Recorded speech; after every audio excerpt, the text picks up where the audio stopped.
Welcome to another exciting episode of the friEdCast.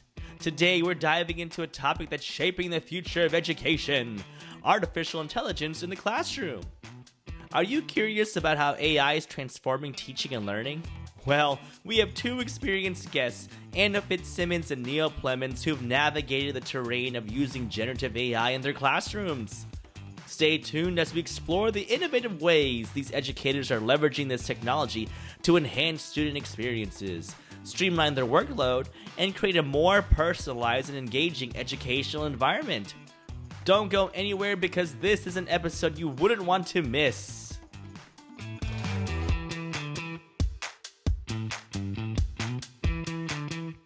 Hey, Lauren. It's good to see you. Hi, Daryl.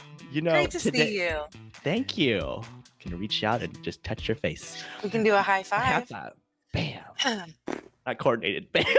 Okay, one more. On three. 1, 2, 3. Boom. There we go. You know what today is? No. It's friEdCast Day. Today is friEdCast Day. It's friEdCast Day, and it's episode number 10. 10. It's 10. Double digits. We've reached double digits. We did it. Mom and Dad, thanks for listening. Thanks, Mom and Dad.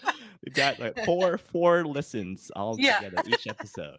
Maybe a fifth one because it's either me or you, just stupid and seeing how it goes. But we have a great episode today because we all know how popular artificial intelligence is in education, right? It's like the hot It's at least, it's certainly, I don't know that it's a popular subject. I don't know that everyone's like, yes, bring it to my classroom right now. I think I see some that are really hesitant on it and some that are embracing it. It can be pretty polarizing from just the conversations that I've been part of. So I'm excited for this. Absolutely. For this episode.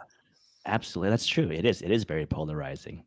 But we do have two educators who are going to be with us in just a second who actually have been in the trenches using these tools in their classroom, who's going to share their expertise and their experience with it. Yeah, I'm excited to hear what they're doing because it sounds like they've not only they're using it in their classrooms, but they're also working as a group of teachers to kind of evaluate and test out different platforms, if I understand. Yeah, they're like laying the foundation for their school district because that's where most school districts are. They don't know what to do with it. Like, should we just release it and have everyone access it and use it, or should we step back, create a code of ethics or whatnot? So we get to hear their experience and how they're doing it in their school district. So we have Fitzimmons and Neill Plemons. So let's bring them in. Give them a round of applause, ladies and gentlemen out there. Here we go. Adding to the stage. Look how excited they are. I can tell. You need some sound effects for this. Yeah. I will. I will include some crazy sound effects. Because I have a whole bank of them. But hey, Neill. Hey, Anna. Thanks for being here with us. I know it's a school day too, isn't it? It is, yeah. I have a room full of some students in here at the moment. Cool. Thank you all for being here, Neill and Anna. Yeah, of course. Yeah, And we know that you have been using generative AI, not just plain old AI, but generative AI in your classrooms. So we're excited to hear what you have to say. Let's go ahead. Feel free to introduce yourselves. We can start with Anna. Okay, so I'm Anna Fitzimmons. I have a background mainly in elementary. My last job was an interventionist. So I worked through K through 5. Primarily, I worked with 3rd through 5th math. I would push into those classes, and then I would do the GT enrichment for the other kids. So a lot of my experience with AI during this time has been with them. But I also was in grad school, and so I was using it also for my own education. So I also got to see it as my own self as a learner and kind of how I would like it. I did recently just switch roles, and I'm now the coordinator of digital learning for our district. Congratulations. So, thank you. And so I am now shifting into how to help teachers integrate things like that. You're the perfect person for Very it. cool. That's awesome. All right, Neill. Yeah, so Good I'm to Neill see ya. Plemons. Yeah, I teach at a project-based learning school called Built in New Tech at Wascow, and my particular role is multifaceted. Most teachers here have to teach multiple things. We're very small, but I focus on English language arts as well as our pre-law program that focuses on both the judicial and legislative side for high schoolers. Wow. You do it all as well. And I know you just told us there are students in your classroom right now. That's right. Yeah, this is one of my political science classes. Are they just staring at you? No, most of the time just at their phones. Yeah, it's it's the last week of school. They're not interested. That's fair. They're staring at That's their computers. Yes. And they know exactly what to do because your classroom management's just amazing. Absolutely. Yeah, definitely. It would have been really cool if you're like, so I have an AI robot just teaching the class for me right now. Yeah. Yeah, that's how I'm applying it. Is this last week? Yeah, I just did the quick back, and it's an iPad on a Segway. People want to know. That's what gets us viewers. iPad on a Segway? Is that what AI is? Sign me up for 2. That's the only thing they're going to get out of this podcast. So we hear you're part of a program. So not every teacher in your district or in your school is using generative AI. So can you tell us a little bit about your the AI program that your district established and that you're a part of, and how you got to be a part of it? Yeah, so our district, kind of like every district, kind of figuring out what they wanted to do with it, wanted to kind of make a cohort, a group together to kind of get different experiences with it, where we were seeing how it would help student learning, limitations, things like that. And they were able to get it with a Google project too. So it was kind of a 2-part. They weren't completely together, but we did get to talk with Google and kind of share our experiences with it. But it was really just to play around with different AIs, things we like about it, things that worry us about it, things we would like to see in it, and that kind of stuff, and just share and collaborate with it. And then for our district in particular, we are coming up with our kind of policy or statement we want with AI from this. We're going to form a committee that's going to continue to evaluate it, because we know that it's rapidly changing. So it's not going to be you write a policy and that's it. You're going to have to continue to reevaluate it. So you had a few teachers who are part of this program. Did you all sign up for the program? Did they just reach out to you? I think it was a little bit of both. I think they reached out to people that they were knowing we're integrating technology and using things like that. And then you got to say if you wanted to or not. It was not like mandated. But I love that approach for districts who are trying to jump into generative AI, start with a small group, figuring out what, how it's going to work, and then developing a plan after that. That's great. Right. I would say it was definitely more on the, sorry. Oh, I was just saying, smart. Yeah, I think we're definitely a conservative side of it. We are not going to be the district that just throws everybody on it. We really want to kind of evaluate it and go slowly with it. But also, thank goodness. Could you imagine? Like, here you go. Well, you would say that, but there are districts that have done that. So it is kind of the Wild West when it comes to AI. And so we're just, navigating it the best we can. So you all started in the beginning of the school year. So let's see, August or November, September? Wasn't it? November. Yeah, it was almost reached the halfway marker of the school year. And I think the nice thing too is that it was a variety of teachers. So it wasn't just pulled from secondary, elementary, or just one particular discipline. So that was nice, is to be able to get a sense of how it was being applied in ELA versus science versus CTE. Because I do think that when it comes to the LLMs or large language models, it definitely has had a more disruptive effect for language arts than it has necessarily like physics. So I know it's a different effect. Right. Ours are more fun because you get to integrate with projects, but then you hear perspective from somebody who's like, that's not what I'm seeing within my class.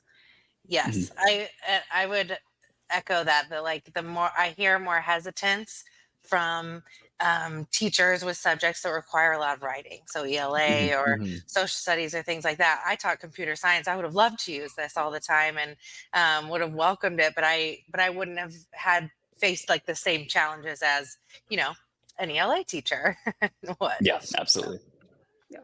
So let's talk about a little bit of the philosophy of generative AI and what people are thinking right now, what educators are thinking. So let's think of terms of teachers who are afraid of AI. Why would they be afraid of it? I think Is afraid the right word? Is it the right Afraid, word? hesitant. I think Hesitant. all of those, worrisome. I think they all matter and are great words for it. There are hazards when it comes to generative AI, and I think that you do need to take those into account. And some of my favorite podcasts are the people that are very almost anti-AI, because I like hearing what their hesitations are. Neil does a good job talking about this. Yeah, so I would say, like, I think fear is an appropriate word, because if you've seen any of like the initial like op-eds that you got from New York Times or anything else, they talked about this is the death of the college essay or the English essay. And, I think this is a very much an existential threat, at least on the surface, to a lot of ELA teachers, just because I think that the way they've done business in the past will not be the way that they'll have to do business in the future now. Because I think when we talk about AI, a lot of our focus is on the tool itself. But I think what the emphasis will actually have to be, and Anna has said this quite a lot, is that we're just going to have to raise the bar as to what is expected of students. Because right now, I think a lot of teachers who don't have experience with it and are just seeing this from, a yard away, is their fear is this will do my students' work for them and I will not be able to know. So I think there's that threat of, is the learning that I'm seeing within the classroom authentic? Is it actually faithful to what students are capable of? Or is it merely a proxy because it's the AI doing it and they're not? So when I give that student, say, yes, they are successful at writing, are they really? Because then when they come to the state test or whatever they have as their next level, and they'll have access to those tools, is it actually a false indicator as to where they are? So I think that's like the first level of fear. I think the second level is when you kind of get deeper, and people who are actually experiencing it, I think, have different concerns about it. And I think that's where it kind of shifts out of fear into more concern space. But we can talk about that in a little bit, because I know some of your questions are like where like limitations and considerations around it. Mm-hmm.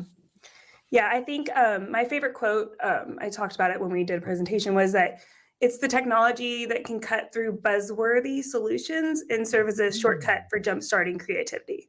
So kind of like what he was saying, not necessarily the limitations of that, but is that maybe we need to change our assignments. Maybe those weren't the best assignments. And the truth is, the kids that were probably using it and turning it in where it says like, this is a great, where they don't even read the chat GPT and then they send it and you're like, this is clearly chat GPT. They were going to have somebody else write their essay anyways. I mean, that's just the real truth. Right.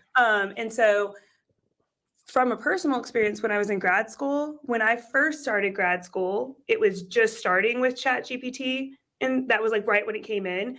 And within a semester, they added AI statements and policies to classes, and teachers got to pick it. And the best classes were ones that were just be transparent that you're using it. Tell us how you're using it, and you can absolutely use it. And my writing and my papers got dramatically better because ChatGPT in that can only give you a very baseline paper. It's not going to give you a spectacular one, but it can base your ideas for it. It can clarify your thoughts for you. It can add an outline for you. So it can absolutely be a great learning tool. We just need to find a proper way to use it. Right. Yeah, because they're calling generative AI, it's like a positive disruptor. And you're mentioning it's like educators have to find a way to adapt their teaching style, knowing that there's a tool out there, as a generative AI, that could hopefully transcend their work, like like you're talking about, making it transparent for them. If you're going to use it, let us know and have it help you.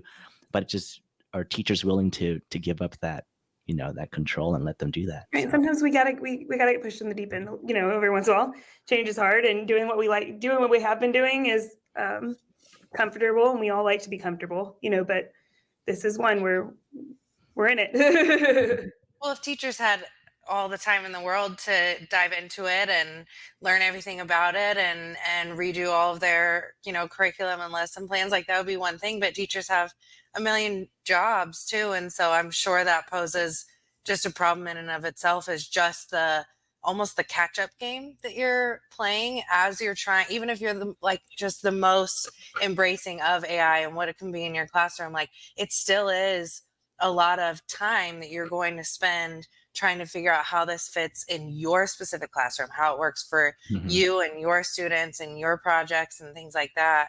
And so I imagine that's got to be part of just the hesitance piece of it all, or the lack of evolving or readiness to evolve, I guess. It's just the time that goes into it. Yeah. Do you guys see that with some of the teachers that you work with? Yes. I will say that it is something that once you start playing with it, you adapt, you start learning it and that kind of stuff. I think also the problem is right now everyone's jumping on the generative AI tool. So there's like 1.5 trillion different ones that you can click on as a teacher and get it. You know, if you go on TikTok, Instagram, they always have the newest one, the best one to use. And Neil and I both are very, I think, probably on the same page of this, where it's not the newest and brightest and shiniest thing. It's what are these tools doing for us? And so we don't want to get mainly like stuck in a name game of like, this is the best AI tool, because the technology is changing all the time. It's which ones really focus on the learners and really help enhancing and if it is helping us save time, it's helping us save time so we can spend more time with children. You know, that is the whole goal of this. There are many things it can do, but the real impact we want this to be is better student interactions. Right. Well, and I think too is like do what they're great at. Right. You know. Yeah.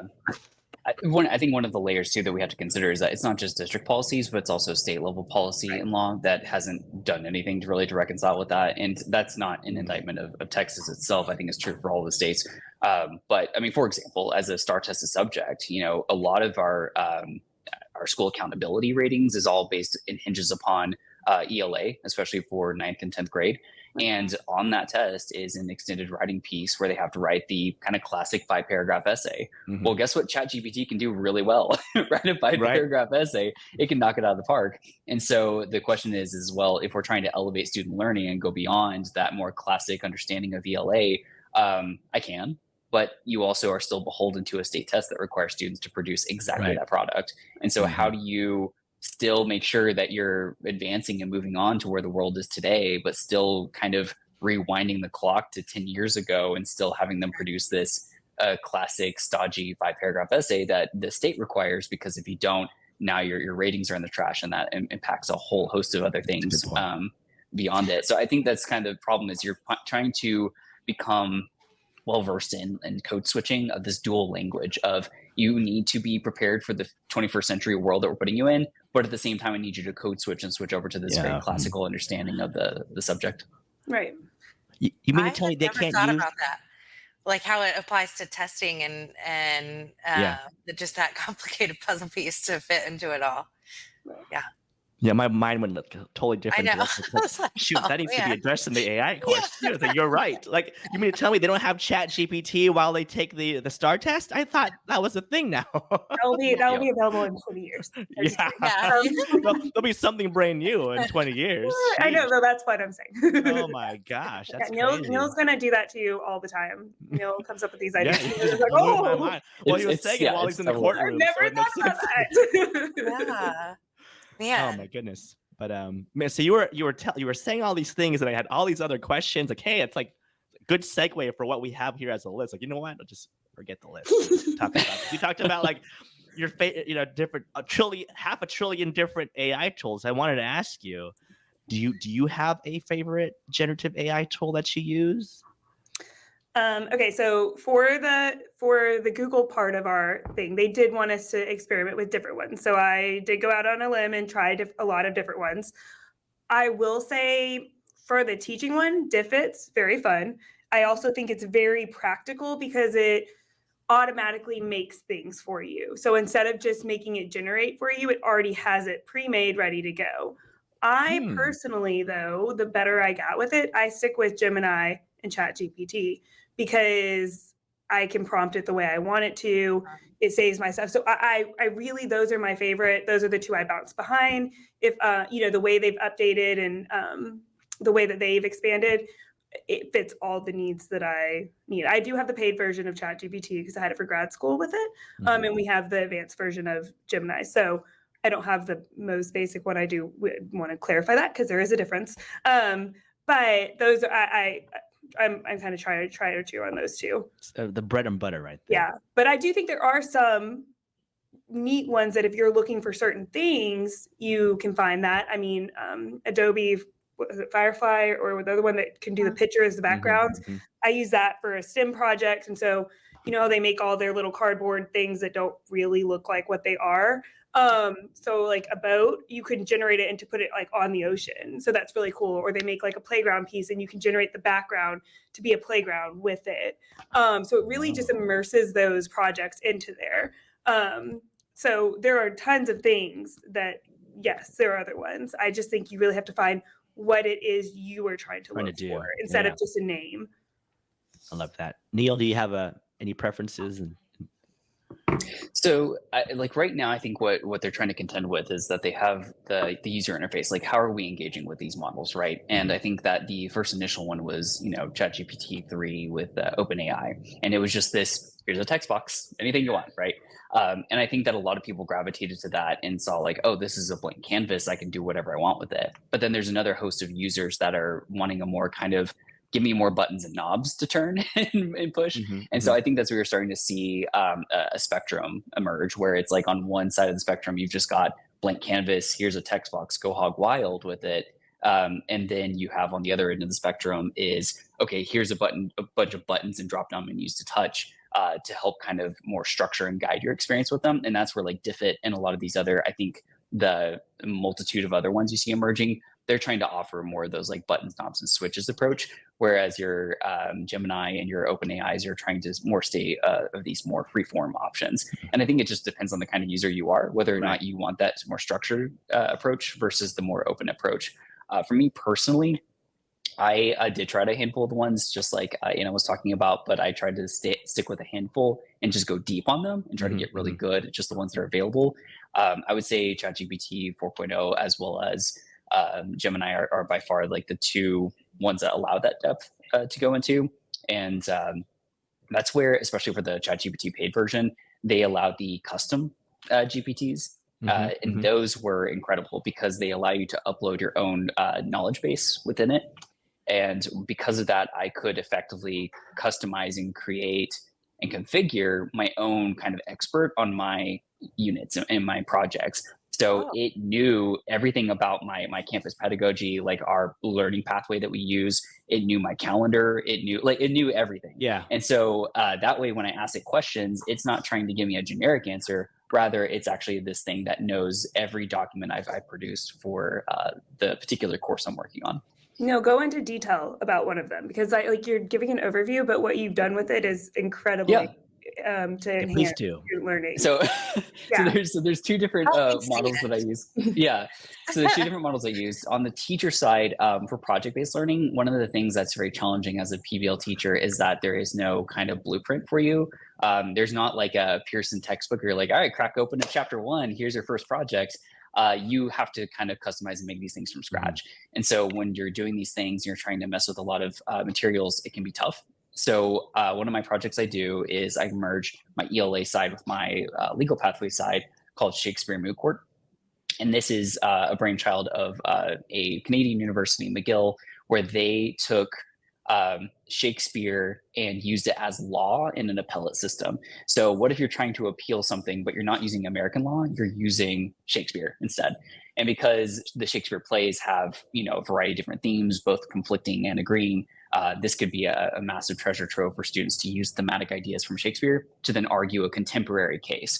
So one of the ones I used in class was the example of that unfortunate incident with a young lady who believed Slender Man was real and stabbed her friend in Wisconsin. Yes. So that one was, we used it and we used things like Hamlet to be able to justify her actions because Hamlet acts on behalf of his ghost father. And that's acceptable, right? And so you could argue in court that she was well within her right because just as Hamlet had a ghost father, effectively motivating his actions, so too she had Slender Man, the supernatural force, motivating hers. It is very much Daryl would transport himself into that class. I know, can I please take your class? I just had goosebumps. Down my neck, down my spine. How do you? That's such an amazing lesson. Oh my gosh! He's gonna enroll next year. He's gonna be on heels, first row. I'm ready. I'm 17.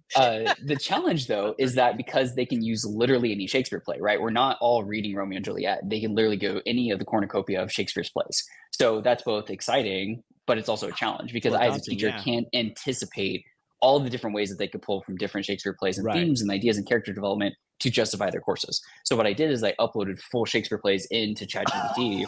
I gave it my cases and I said, hey, which plays would you recommend that would match with this? And it was able to then just like itemize for me in a matter of seconds which ones it would recommend. And that way I can use that as a guiding scaffolding piece for students that are having a hard time finding the right plays. It also made sure for me that like when I make a case, because I have to make those from scratch, that it actually does have some theme that'll connect to Shakespeare. Because I don't want to make one and they're pulling up like blanks on the Shakespeare side. So that level of complexity requires something like that to be able to work. Okay, wait. So the lesson itself, yes, the lesson itself was created by you. You designed that lesson. You combining Shakespeare with real life cases. So that's a human intelligence. But then you use AI to help you actually make that happen. Right. Yeah. And then when he like provides feedback and stuff, because it's within the whole thing, it also will continue to do that. So as they're going through it, it continues to do that. And as a normal teacher capacity, you would not be able, you won't have enough, I mean, he has a family. He would not be able to do that. You know, he'd have to give up his whole life to do this within seconds. Oh, it would take forever. That would take forever to plan that whole project. Oh, yeah. That is amazing. That's a mind blow. And then on the student side, so I have another project called the graphic novel project where they have to take, because a very popular thing to do right now is to take very famous novels and turn them into a graphic novelization. And so for that project, students had to pick a novel that did not already have one as a graphic novel. And so they then had to pick a pivotal scene that they identified as and evaluated as being essential. And then they had to turn into a graphic novel. So one of the things that I did is I created a tutor where I calibrated the thing, and I actually had some students help me. One of them is actually in this room right now, to help me calibrate it to make sure it actually would help students. And I actually handed it to that student and said, break it, like, and try to do things with it you shouldn't be doing with it. And so she asked it like, how do I fix a car? And it was like, oh, here's how you fix a car. And I'm like, that's not what I want this thing to do. It should focus on graphic novels. So I had to calibrate the settings of it, say like, if a student asks you something off task, redirect them back to the task. And so now anytime they would do something that was just off the wall or try to misuse the tool, it would say, I'm not going to help you with that, but do you have any questions about your graphic novel project?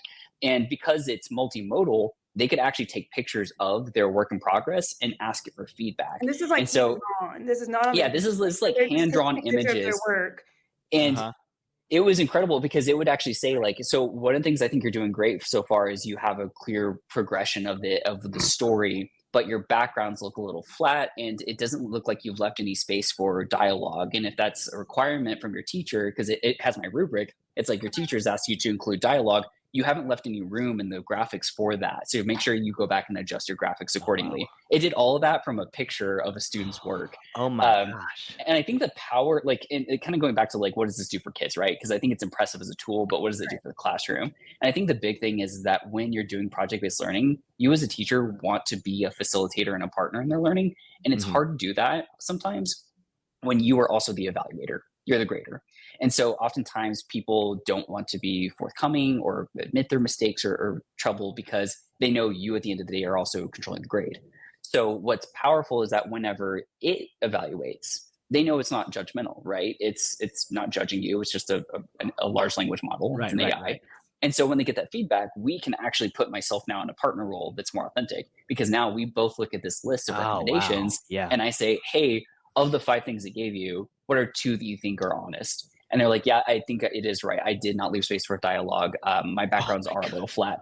And I'm like, okay, great. Now let's work together. How can we try to make that adjustment, make that next level of learning and that next step? So now I'm immediately thrusted in a place of partnership as opposed to, oh my God, what's Mr. Plemons going to think of this? Is he going to give me a bad grade? And so I think changing that dynamic and that relationship with me and my students in the room for that, I think was quite powerful. This is like the 4th and 5th dimension of teaching right here. Right. Man. No, it's incredible what he can do with it. And if you're an educator where you're like, oh no, that's not me, like I'm not going to be able to do it, it still has great potential for you. You know, you can still put in a student's work, sample and say, a rubric and say, hey, how can I provide feedback to this child? For any, and it will give you guiding steps to do that, right? Because we all know that we as teachers are fatigued. We answer and ask questions all day long, and it just helps you help facilitate that kind of stuff. Not everyone, or even on the student side, doing exactly the same thing. If it is an essay, or say it was for something we did in my class and they were coding or something like that, and there was a specific project, like they still could have uploaded the rubric and their work and said, what am I missing or what can I do better? And that would have been so powerful for feedback, because that it takes a long time to give feedback too. Meaningful feedback, not just, great job. Yeah. The meaningful feedback, which is one of the most important things. Actionable steps. Yeah, for sure. Right. So I want to be your student too. This sounds really fun. Let's go back, Lauren. We can pass. We can totally pass. Yeah. New Tech would let you come in. I think they would. They would let you be little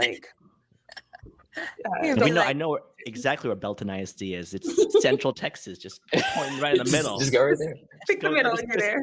Boom, and drive that direction. There it is. Yeah, a little bit farther for me, but I'm sure I can make it. Oh, that's right. A virtual school or something. Yeah. But I'll be the iPad rolling around. My Segway iPad. Lovely.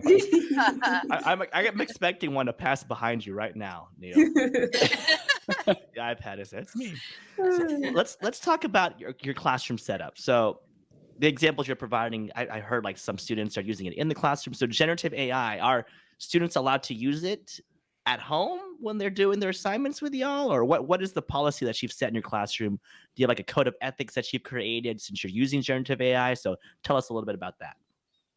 So right now, Neil's using it under his supervision when he's very much using it. We don't have that's what we are currently working on with our district of what do we want to do. Right now, it is blocked on all students. Chromebooks, because you don't want to just, again, we do not want to just hand it out and kind of let it, because one of the limitations is that there's studies that we believe this more than another human. That what the generative AI says, we believe is true more than another human, and that's absolutely not true. And so I do fear just handing it to children when you have to process that and be like, that's actually inaccurate. It does make false statements from how it does it. So you do need we are trying to navigate how we want it. I know that Neil wants it. You also want it to be equitable. You want everyone to have access to something if you're using it within a classroom. So that's something we are trying to navigate right now. Yeah, and part of the problem is that because we don't have it available to all students. Like the example that I gave you as far as the student tutor one, that was customized under my own ChatGPT account, and even if, let's say, it was turned on for all students, at the time that I was using it, I know OpenAI has changed how it works now, but at the time, the only way you would have been able to access that customized GPT is if you were also paying $20 a month. And obviously that's very cost prohibitive for students as well. Because I think that's the thing is there's two barriers here. One is just the do they have access on the network? Yes, no. And then the other barrier is, do they have the funding for it? Mm-hmm. And I think that's also a huge kind of consequence of it right now. I see a lot of these more advanced features that you hear about, even just announced at Google I/O and everything else, those are paywalled. So yeah, I think a lot of students, you're not going to see those aspects show up very often as far as cheating and anything else, because they're not paying $20 a month for that kind of stuff. But yeah, for the one that I created, I just had on my iPad, and then we would just go to the table and use it together. And then everything else is using the teacher side. I think it's very powerful to show that this can be utilized to enhance student learning without it being on every student's Chromebook.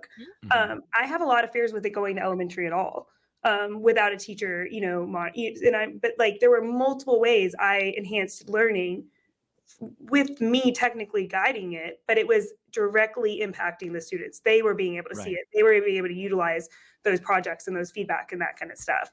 So I don't think you have to wait until the students have access on their Chromebook for it.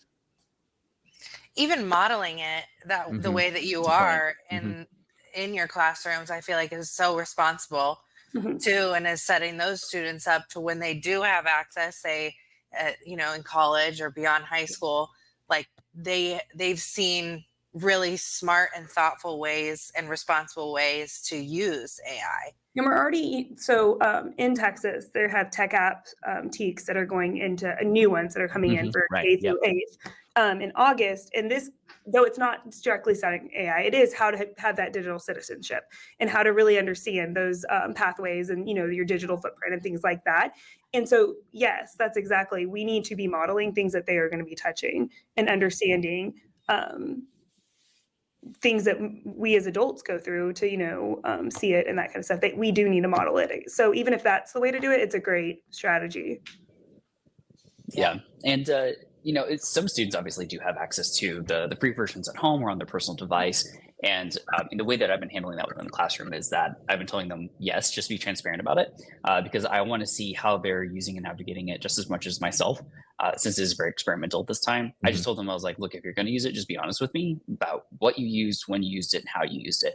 And that way I can get a sense of, what part of it was the model versus their own learning. Right. But some great examples that came from my classroom were in political science, where they do model Congress and they actually have to write bills that are aligned to the actual bill writing format of the Texas legislature.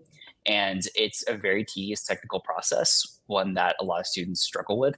And so when you ask, ChatGPT, you upload the manual that Texas uses, and you're like, here's the guidelines. Yeah. Here's what I'm thinking. Can you give me an early draft of a bill around these ideas? And they can.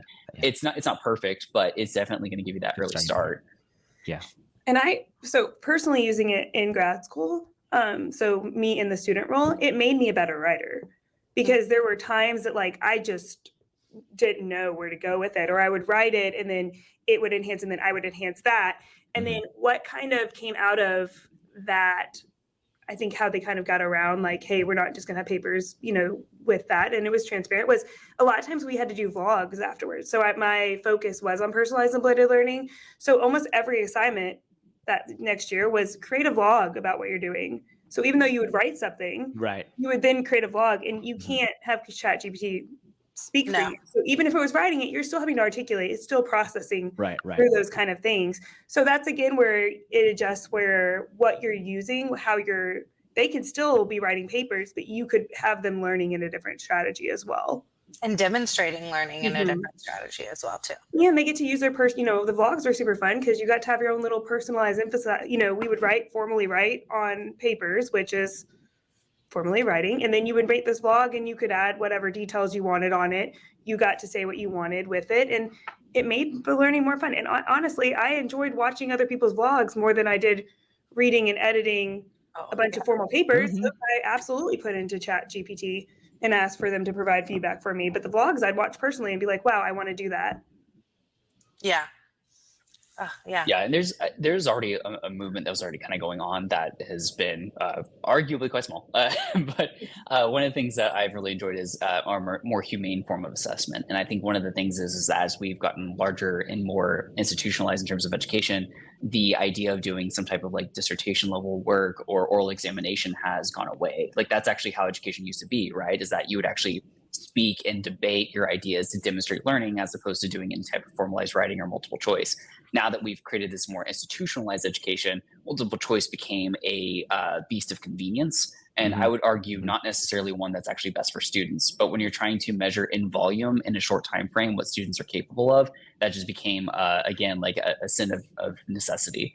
But what I think you're seeing now is a pendulum swing back to, and this was before AI, oral examination, where people are able to demonstrate their learning through conversation. And the reason why it's more humane is because then as the evaluator instructor, you're able to ask guiding questions or prompting that is unique to every student's needs. So that way, if this were a question on a test and they got stumped because they just needed that one little kind of nudge or reminder, now in person, I can actually provide that to them, and they can more readily articulate what their learning is and actually better reflect on their process and get that timely feedback, as opposed to waiting 2 weeks later for me to tell them what their result was. But that was already starting to ride high, and I was trying to implement that in my classroom. And then AI comes along, kind of disrupts everyone's work in the writing space. And I'm like, well, this is perfect. This just continues to show the necessity of oral examination again, because yes, they may write something, but I would rather actually hear them talk about what they wrote rather than actually just read it on my own time at home with a cat on my lap and bleary eyed at 2 a.m. trying to turn through papers. So my students actually don't turn anything into me ever. It's all done through conferencing on a one-on-one or team basis. Yeah, so there was already that personalized and blended, pathway that we're shifting to, because that is the modern classroom. That is what we have, right? Even if you're not on board with really doing it, well, your classroom kind of is. I mean, we all have technology. We are integrated to that. And so I think that's exactly, it's showing Neil adapting to exactly that. He already was. And then AI just gives him more time to do that, more time to do those feedback forms. So actually it came at a perfect time, because there are administrative tasks and things like that that AI can help with for you to have more time conferencing one-on-one. Right. And then, so what I was thinking of when you're talking about just that swing back to like demonstration of knowledge in an oral setting, like I remember when I was teaching, that was a IEP support for so many students, and that was a accommodation for English language learners and folks like that who can really benefit from that. And so I would have to think too that this is because it's leaving you so much. This embracing of AI is leaving more time to evaluate students in a more personalized way. That's also a more equitable way for students to be learning and to be demonstrating knowledge. And you can't really depend on that multiple choice test or writing skills to be able to fully show what they know. Right. And that goes into, jobs. What are jobs really wanting us to do? It's not to write a 5-paragraph essay. I haven't had to do that once. Right. I got this job, so. Yeah. just kidding. The blogging worked out great. Yeah, so it's setting students up for success. Right. Really where we are with our world too. Yeah. But I think that's like probably one of the most ironic results of all of this is that I think at a time in which AI is starting to have us question like what makes humanity unique, I think it's actually at the same time moving education into a space that's actually more humane. Because I think that before the existence of this, you can treat humans more like a number and a robot by putting us through multiple choice testing and these formulaic free response questions. But now that it's saying, no, a robot can do that, now you're going to have to ask yourself, well, how do I actually know what a human knows? You're going to have to do a more human thing and actually have someone sit in front of you and have a conversation. And I think that's actually a beautiful thing. I think it's hard to know what that looks like at scale. But at least for me, as one teacher in one classroom, I've been trying to make that more of the reality. When life gives you lemons, be a Neill Plemons. I'm serious, man. Golly. T-shirts. You need that, some kind of merch, a sticker. Oh my gosh, are your students still in there? Make them design it. They'll do it. Yeah. Yes, they absolutely will. Yeah. Tell them to design the shirts now. That really is so profound and so true.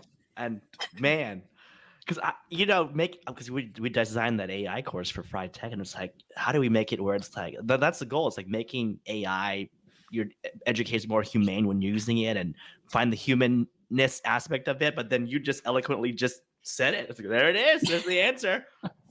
Just have a recording of that and put it in the course. Man, I saw Daryl looking at the time for him to take a sip.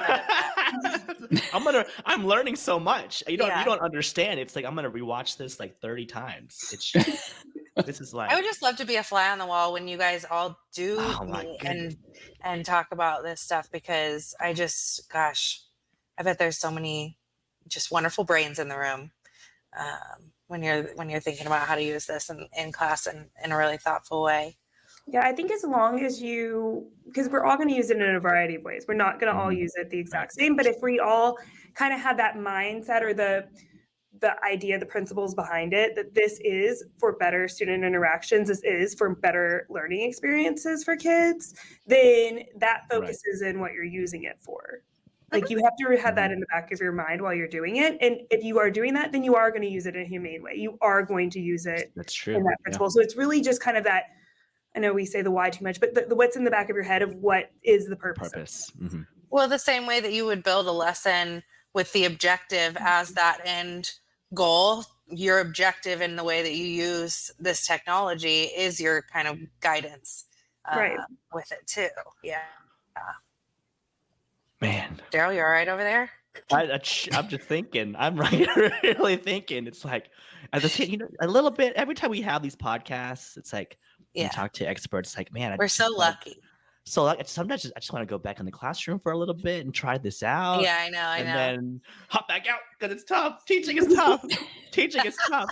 It's like, I love the way that you're using AI, not just as, it's really elevating the way that you teach. And that's what we're hoping most educators, when they're jumping into generative AI, really enhances the way their pedagogy. But Right. And Neill is already doing like incredible things. It just has taken it to a whole nother level. Right. And that's what I think is really cool. You have all these incredible teachers doing incredible things. And it takes where this is where we were, but now that machines can do this, we now can do this with creativity and stuff. And I think that is one of the best parts about this. It's like you have all these great teachers already doing it, and now they have a better resource. They have more, and now watch them fly. So what's some advice you can give those teachers? Like, what would you tell them right now? Like, I think like a teacher not using AI right now. Yeah, a little bit of both. Like, so a teacher not using AI right now who are like, oh gosh, this is a little scary, and maybe another teacher who does the PBL but doesn't really know, how can generative AI really help me, or where would I start? Like, I know some people, because I know you can create your GPTs. I don't know how to do that though. That sounds pretty daunting for me. So how did you get to that point? Just the advice you want to give teachers who are jumping in. Just be to start small. I mean, just go on and play with it. You do one thing on there, and all of a sudden it's like, that was cool. Let me see what I can do now. Or you go on there and you are like, I'm just going to try this. It's just playing around with it. And because it's so fast, you aren't wasting a ton of time when you play with it. You can play with it, don't like it, click off it.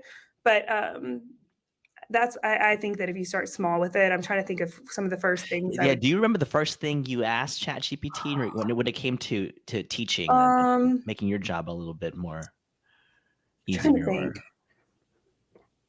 Some of the first things I think were definitely probably like innovative projects. So like, hey, I'm doing summer, like we have a cell program and I have an enrichment course for STEM. What are some ideas for that? And then it pops up some ideas and you're like, okay, that's cool. I want it to then merge with this, or I want to do it. And you just keep going down that. Asking questions. Right.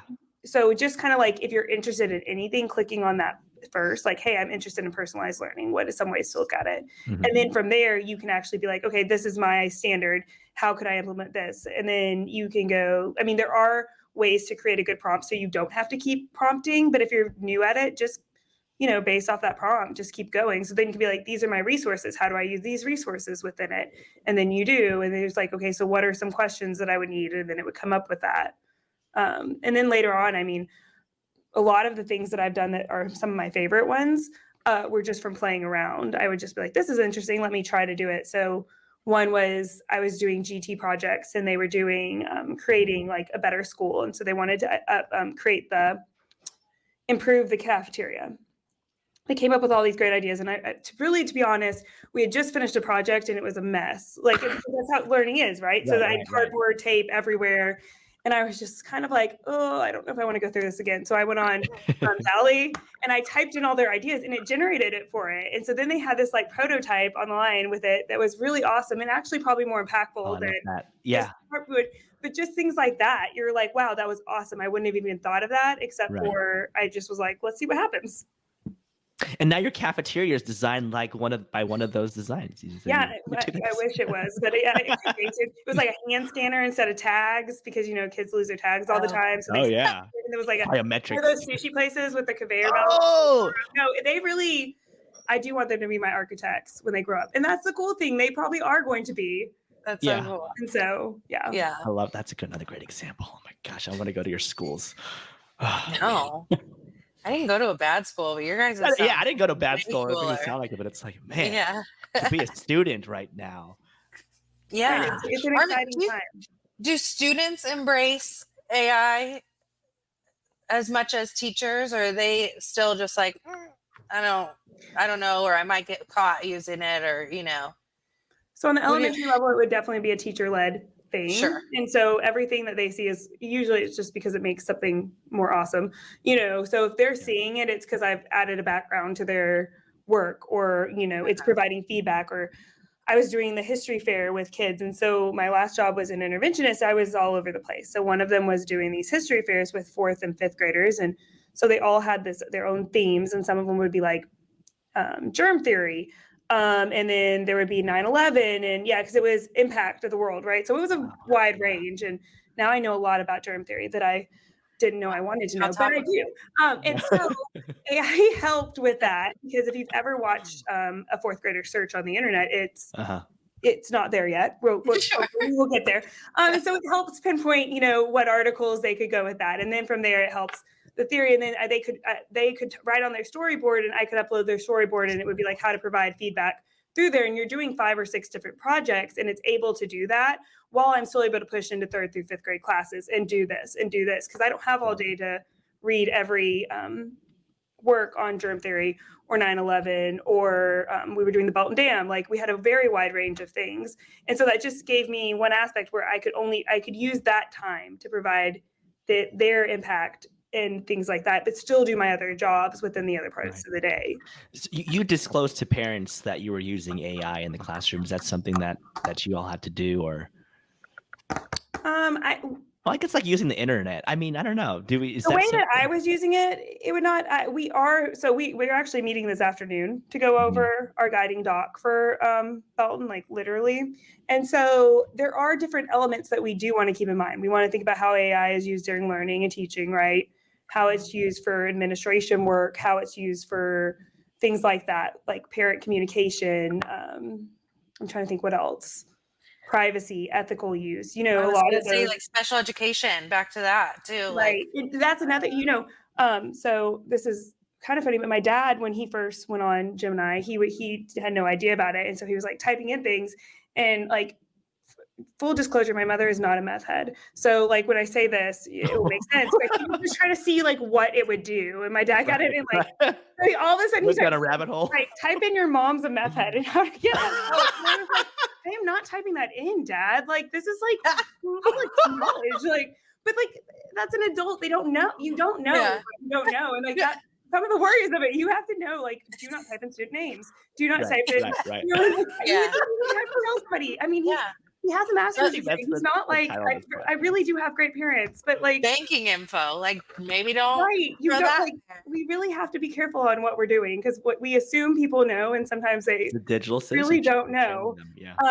And so I think that all those things come into play. And a lot of them, with the whole Chat GPT and things like that, there's ages on when students should be able to use it with parent permission, without parent permission. Mm-hmm. And so you're actually breaking the law if you are letting kids use it at a younger age. I think ChatGPT is 13 with permission from parents. And so you have to navigate that as well. And so there's a lot to navigate with it. And so I think like in particular for us, when we kind of talk about it, I think the ongoing review is going to be huge, because I think it's going to continue to have to adapt. Yeah. I love that you all are doing that. And it'd be interesting to follow up in 6 months or another year and see how y'all are doing with it. It's probably going to be completely different, because even this was, Neil put the timeline on our presentation of how fast this has changed, and it's insane how fast generative AI has shifted with it from the get-go. Yeah, and just like when we got invited to this podcast, I was thinking, I was like, man, there's a whole nother kind of like just dumping of the bucket and starting over again, because there was some of the LM, like it was called Learn LM that they're launching from Google, and they talked about how you can take like an academic paper, you can upload like this like wealth of knowledge, and it will actually turn it into kind of like this, like a podcast format, where you have this back and forth of 2 artificial voices talking to one another about the content. So if you like to learn about ideas in a podcasting style, it will literally go back and forth. And it's in that same kind of cadence where you have the host who's just kind of like guiding the conversation, while you have the content expert as the guest. And that's what it turned it into. And so much so that even like the little vocal things that we do, like the host saying, okay, like that in between of what the guest is saying, that was in there. And then he got to interrupt it and say, can you actually, because it was a physics example, and he was like, can you actually give my son an example of like how this applies with like basketball? And then he hit stop, and it says, oh, hang on, we got a question from Josh. And it's like, oh, okay, hey, thanks Josh for that question. Basketball is a really great example. So imagine a basketball is at still, so all the forces on it are balanced. So literally it's taking the wealth of knowledge it had, and it is now incorporating the information from the person, and in the back and forth style of a podcast conversation. And so now my question is like, well, what is the value of literacy whenever you could have this 50-page white paper from academia that I can just turn into a back and forth podcast I can listen to on the way to work? And I would be lying if I told you that didn't excite me, because that's how honestly I learn a lot more. I don't have as much time to read, and so I'm listening to podcasts more often than I am reading books. I still do, but my ratio as podcasts to books is usually 3 to 1. So I think that's definitely a way that people can get a hold of that info. But I would say, like, right now, students and teachers a lot are in that productivity paradox where they're using it in the same way that they've used tools in the past. And so the example I always reach for is the shifting from steam to electricity. So factories used to be stacked up top because steam has to rise. And so factories were multi-layered, multi-leveled. And when they put electricity in, all they did was just take the steam out and run the wires through the same pipes that ran the steam. And they're like, what did this do? Because electricity was supposed to revolutionize everything. And it's like, I don't know, I'm saving a few bucks on my energy costs, I guess, but my output is still the same. It wasn't until they realized, it's because we now get to rethink how we build a factory, that we don't need to build it up because electricity allows us to build anywhere. So now I can make a assembly line. Well, an assembly line increases productivity tenfold. But it's not electricity that did that. Electricity just allowed us to rethink premises that turned out to be false once technology changed. And I think that's where we are now, is that we're using AI as a tool that we've already used in the past, right? So I want to use it to write an essay. Well, I could have gone online and just had paid $5 to somebody to write an essay for me.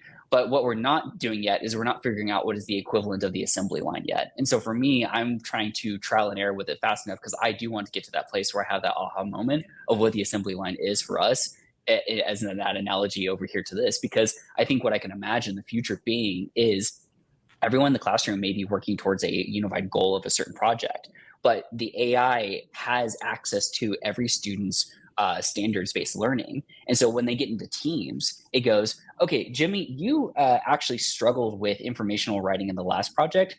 You're going to be the writer for this project because you still need to work on that. Meanwhile, Susie, you were great at informational writing, but you still struggled with figurative language. So you're going to be the person who's going to be the scribe for most of the work here. So literally it's dynamically adjusting the roles in a project and a team based off of their own needs of what they need to grow on. And that's what I'm actually trying to push for next year is kind of starting that process. So that way I, as a teacher in the room, can still assist them. Everyone's doing different teaks at a different time though, because I think in a traditional model, you have to be kind of lockstep.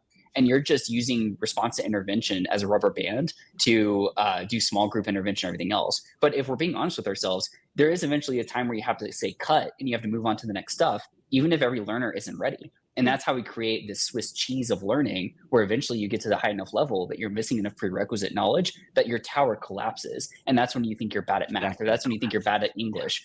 Instead, the AI will always be there and making sure that that never happens. And so it will continue to scaffold and recursively spiral back in those things and adjusting their learning. So they're all progressing in a class over the same stuff, but theirs is slightly modified based off what their needs are. And that's something that as one human carbon-based life form, I could never do and still maintain my life and my sanity. But if we have effectively this AI that's sole job is to help create those custom learning experiences for students, I think we can move there. I think my only continued fear is that we're all kind of still pretending that it doesn't hallucinate a whole lot of the time.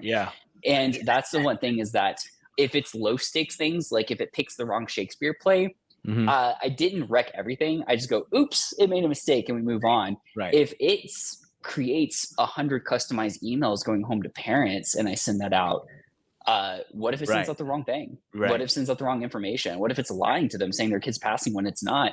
I think that's where my current fear is that eventually we're going to start giving it tasks of a higher level where the data is so dense and so large that I, as one person, can't verify if it's real or not, because I would have to go through and read those 50 books that I just gave it. And I don't have the time to do that.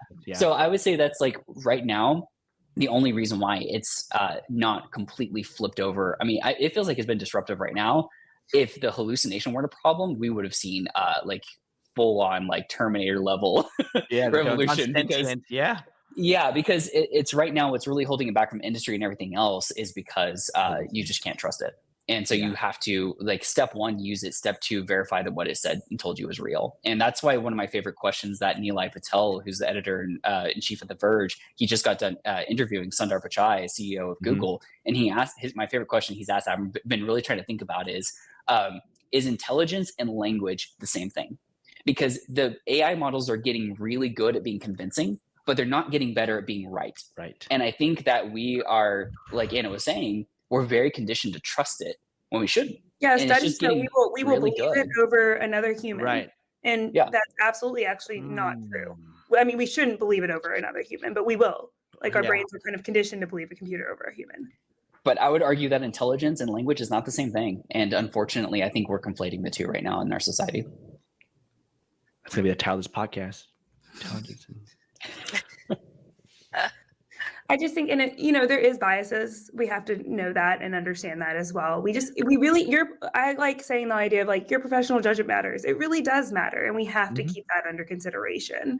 The reason it's not going to replace teachers is because your professional judgment matters, you know, and we have to be able to utilize it. And again, I think it all goes back to that whole, why are we using it? And if the purpose is to enhance student learning, I think it will impact your learning profusely. And I think your students profusely. I think if you don't keep that in the back of your mind, it could be a substitution, something that's not used to enhance the learning experience, just something that's, you know, right.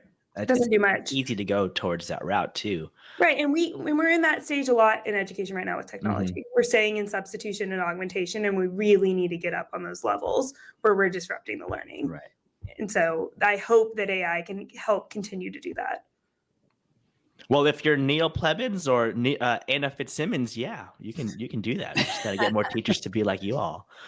But my gosh, we just got free tickets to a TED Talk right there. I'm telling you. Know. This has been such a fruitful conversation. I've learned so much. And like, I'm going to leave today and go back and rewatch it again and 0.5 speed. I'm not going to do 2 times speed. I'm going to go half speed and just like really absorb everything that you've just said, both of you, today. So, and I know there's going to be a follow-up. I feel like another episode. Yeah, there's. I know absolutely. we're hitting the hour mark right now. Yeah. So, we warned you. But man, there's so many times that I sat here thinking about like, oh, okay, well, how would I maybe use that in Fried Online with our courses, or how would I have done that as a teacher? And I can only imagine the folks that are listening who are in the classroom right now and the ideas that this just gave everybody. Like it wasn't like this is exactly what you do, step A, B, and C, because you can't tell people that. But man, just the way that you can apply this to every different facet of working in education, whether you're a teacher, admin, whatever. I'm just so excited for people to listen to this. Yeah. Oh my goodness. I'm so excited to see what you all do with it too. Oh my goodness. Such a great episode. So Daryl's going to be in your class like next Monday. I'm serious. Like I thought about, come tomorrow. You have to book it. There are a few courses where we did where I was there and I just videoed their class and for that Fried mixtape, I was like, I want to go to your school district and just visit your teachers and like just record. I think you should now that you know where it is. Right in the middle. Right in the middle. Just close my boom. Central Texas. Yeah. So, well, I just want to thank you all. Yes. For this wonderful, wonderful conversation about artificial intelligence. We learned so much and we're excited to see what you all do in the future. I know it's the end of the school year. You have some time to reflect during the summer and you'll go full force. And you'll be you'll be thinking about it this summer, seeing how you could do it and use it in the classroom. And Anna, congratulations on your new role. I'm excited to see what you do with helping other teachers jump in generative AI. And so thank you. Thank you. Yeah, of course. So closing out friEdCast episode 10 with our friends Neill and Anna. Thank you all for listening. Thank you all for watching. You all should watch because you'll see my facial expressions the whole entire time. Yeah. It's been an amazing episode. So thank you all for sticking around. I'm sure you want more. There'll be more in the future. We'll talk to Neill and Anna again. So, and Lauren, thank you. Lauren, you want to say anything? Thank you guys. No, I'm getting over. I'm going to need to pick up the pieces of my brain. Yeah, I know. I'm just like, what am I saying? I'm just babbling now because I don't know. Yeah, we're like, But we should get a still of both of our faces. Like, no, it's like what? I think that's what Neill sees all the time. Like every time Neill talks, he probably sees that in everyone's faces. Yeah, it's probably his norm. First time I talked to Neill, I like left and I was like, I thought I was smart. And then I met you and I was like, I know nothing. You were saying such great stuff. So it was a good you were able to pare down some of the things he was saying until like, oh, that's what. That's what. It was like there are things like I'm thinking that way, Neil, but then you're able to transcend what I was thinking and really like validate like, oh, that's the steam and electricity. That's such a wonderful example. Holy there's smokes. only one Neil in the world. So. I owe it all to my artificial teacher assistant that's still riding around on the Segway over here. I still haven't seen him or her or it, whatever. Just yelling at kids to get off their phone. Well, we're keeping this tidbit in the episode. So thank you all for again watching and listening. You all have a great one. Thanks, you too.